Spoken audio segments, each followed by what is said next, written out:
உங்கள் சேலமரா தமிழ்ச்செல்வன். இப்போ துபாய் நம்மளுடைய பயணத்துடைய நோக்கம் இந்திய தொழில் வளர்ச்சிக்கும் தமிழக தொழில் வளர்ச்சிக்கும் சேலமரார் எந்த அளவுக்கு தேசத்தின் வளர்ச்சிக்கு துணையாக இருக்குது அப்படின்னு சொல்லுவேன். இளைஞர்களுக்கும் அதுதான்.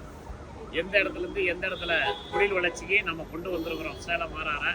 இப்போ துபாயில் அந்த தொழில் வளர்ச்சிக்காக அங்குள்ளவங்களோட நம்ம ஐதரையா டிவிஎஸ் ஐதரையா நாங்கள் எல்லாரும் இணைந்து அந்த டிவிஎஸ் கம்பெனியோட டிவிஎஸ் குரூப்போட சேலமரா இணைந்து உலகெங்கும் தடம் பதித்து இருந்தாலும் அதை இன்னும் விஸ்தரிப்பு பண்ணி தமிழக பொருளாதார வளர்ச்சிக்கு ஒரு புரட்சியாக இருக்கும் சேலமரா. இளைஞர்களின் வளர்ச்சிக்கு தன்னம்பிக்கையும் எடுத்துக்காட்டுன்னு சொல்லுவேன். அதே போல் கூட 2 இளைஞர்கள் வந்திருக்காங்க பாருங்கள், மதுரகாரனும் சுந்தர் சந்திரன். அவருக்கு என்னுடைய வாழ்த்துக்கள். நமது சேலமரா ஆர்ஆர் தமிழ் யூடியூப்புக்கும் என்னுடைய வாழ்த்துக்கள். நான் இதுவரைக்கும் ஆர்ஆர் தமிழ் யூடியூப்பை சப்ஸ்கிரைப் பண்ணுங்க நான் கேட்டதே கிடையாது. இருந்தாலும் நீங்கள் லட்சம் பேர் இப்போ பண்ணியிருக்கிறது ஒரு உற்சாகம் தருகிறது.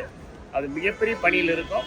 வாழ்த்துக்கள். துபாயில் தொழில் வளர்ச்சி அது தமிழகத்தின் வளர்ச்சி. தமிழகம் வளர்ந்தால் சேலமராரின் வளர்ச்சி, சேலமரார் வளர்ந்தால் அது இளைஞர்களின் வளர்ச்சி. இந்த நாட்டின் தன்னம்பிக்கை சேலமரார். வாழ்த்துக்கள் தமிழர்களை.